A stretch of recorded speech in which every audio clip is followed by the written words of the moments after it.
So you got a camera like this one, or even this one, and you're thinking about getting your first prime lens ever. But the problem is, which one? There are so many out there. Which one is going to take your photography to the next level?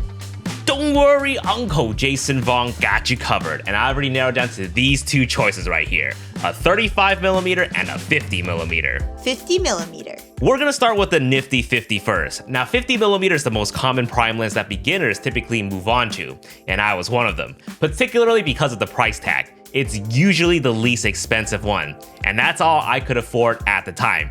Hey, there's no shame, but that doesn't mean it's not good. It's actually very good. Most of these guys never had a prime. This lens immediately offers a different look from your starter kit lens and from your smartphones, just because of the larger f1.8 aperture. You really get that nice, creamy, juicy background blur. Please stop saying creamy. Commonly known as bokeh. And you're gonna experience sharpness in your photos that you've never seen before.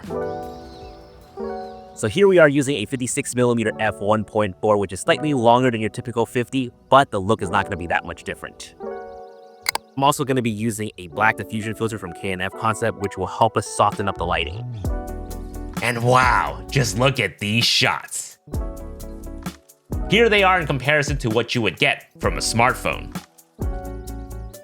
That is quite a staggering difference. The crop factor. But the 50mm may not be everybody's cup of tea. It can view too close a lot of the times, especially when you're not used to it. And that's because a 50mm may not be a 50mm on your camera.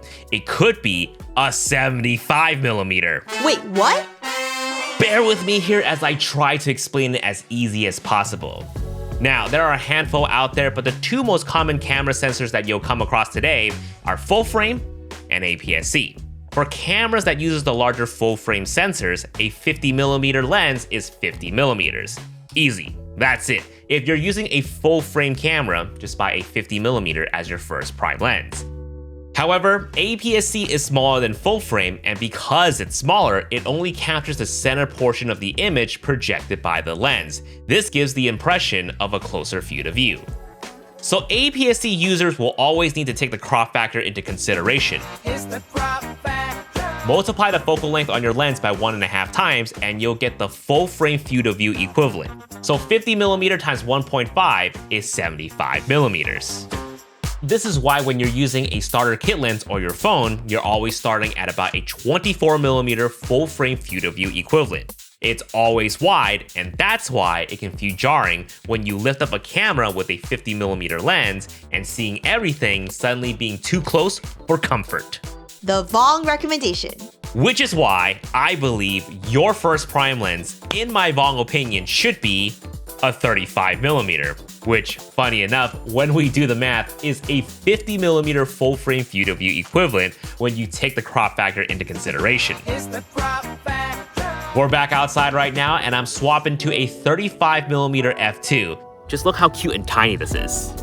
And the images that we're getting compared to the 50mm earlier is quite comparable, simply just by getting closer and mimicking the framing. The eyes are sharp, and we're still getting a decent bokeh. 35mm. Now 35mm is way more versatile for beginners, so you can really go beyond taking portraits. Literally anything that you point at with a 35mm on APS-C instantly looks good. Some would even say cinematic. Only a prime can defeat me. And I especially love using it with this K&F Concept ND1000 filter to blur out the crowd in broad daylight to get these types of motion blur shots. It just makes street photography a bit more fun for me. And if you're interested in learning how to do this, queue up my tutorial right up here. But both the black diffusion and ND filters are incredibly affordable, and I'll have links to them in the description box below. Just make sure the one you're getting is the right filter size for your lens. For example, my 35mm here is a 43mm filter diameter, so I would get a 43mm K&F Concept filter. Not just filters, but K&F also sells affordable bags, tripods, batteries, and more. For all your photography needs, check out K&F Concept, links down below. Shopping. Ooh, shopping? I want to do some shopping. No, not you shopping, them shopping. Oh. So which 35mm should you get? I would start looking out for an f1.8 at the very least. f2 is okay too, very small difference, but a 35mm f1.8 is usually going to be more affordable and great for starters. Hell, even some pros use them just because of how lightweight they are. But if you want even more bokeh, then you will want something faster like an f1.4. They are a little heavier and they can get pretty pricey, but if you see a deal on them, nab them. I can set you up with a prime. And I'll link some of my recommended 35mm lenses for different camera brands in the description box below. But please, please, please double check the one that you're getting is the right mount for your camera. For example, if you're shooting with Sony mirrorless, it's going to be E mount. If you're shooting with Fuji, it's going to be X mount. Or if you're shooting with Canon mirrorless, it's likely going to be an RF mount. So does that mean I don't recommend the 50mm at all? I actually do recommend it. On my full frame cameras, my top lens is actually an 85mm, which is very similar in view to view.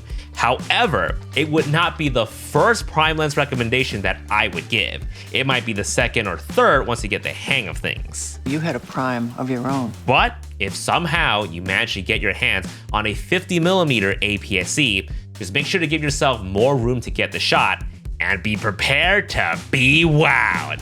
Guys, thank you so much for watching, and we will see you guys in the next video. Peace.